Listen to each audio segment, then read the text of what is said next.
Hey everyone, now I mentioned a while ago that I wouldn't be making any more YouTube boxing related videos, and I stuck by my word. This isn't a video detailing the Jake Paul, Ben Askren debacle or anything like that. This video is me going on a bit of a rant over how ridiculously bad this Triller show was. For full disclosure, before we start the video, I only turned it on to watch the Regis Prograis fight, as I really like him, and then I stayed on to watch the main event as well for a laugh. Also, just for full disclosure, my prediction for that main event, if you did want to know, was that I thought Paul was going to knock Askren out, because Askren generally only has very rudimentary boxing skills. I'd also never watched a full Jake Paul fight prior to this, only little tidbits of highlights I've seen when scrolling Instagram and the like.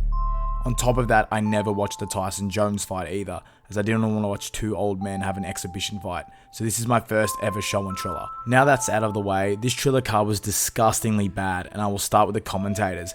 Only the legend himself, Al Bernstein, had anything interesting or respectful to say, and to be honest, to see Bernstein actually made my day a little bit. Everyone else had not even a remote clue about boxing, the inner workings of boxing, no intellectual dialogue, nothing. It was like everyone there was a hype man for Snoop Dogg, who himself has no idea about the wider world of boxing. The whole phrase about Askren looking like a 1940s fighter sums it up, showing he's never actually watched old fights, researched any fighters from that era, or anything of the like. You had some of the most revolutionary boxing figures in the 1940s, some of the slickest, toughest, hardest hitting, baddest men who've ever fought, and they were in the 40s. It was mind-blowing that none of these guys, other than the great Al Bernstein, had any knowledge whatsoever about the sport. What also really turned my stomach was the way they were making fun of fighters and picking jokes at their expense. I actually couldn't believe what I was listening to. Jokes are all well and good, but when two men have put their lives on the line for your entertainment and you sit there, criticize, laugh at them, and when you yourself have never done it before, it's tremendously disrespectful, especially if you're on the commentary team broadcasting it to the world. Just the facial expression on Al Bernstein, by the way, in between fights and after the Askren knockout just highlighted how much of a joke he thought it was too. Also, the camera work, the production, the musical performance by Justin Bieber was shocking, almost vomit-inducing in my case. And on top of that, the Paul Askren fight itself, which was a below-average novice beating a fantastic wrestler who couldn't punch himself out of a paper bag.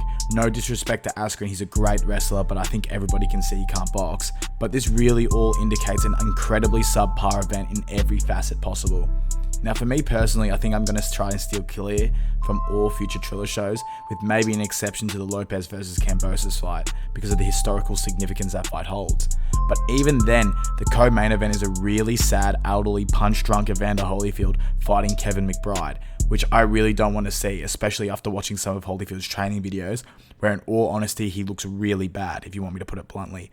On top of that, he was one of my heroes growing up. But anyway, besides all that, do you agree? Do you disagree? Leave it down in the comment section below. If you enjoyed, please subscribe, and I'll see you in the next one.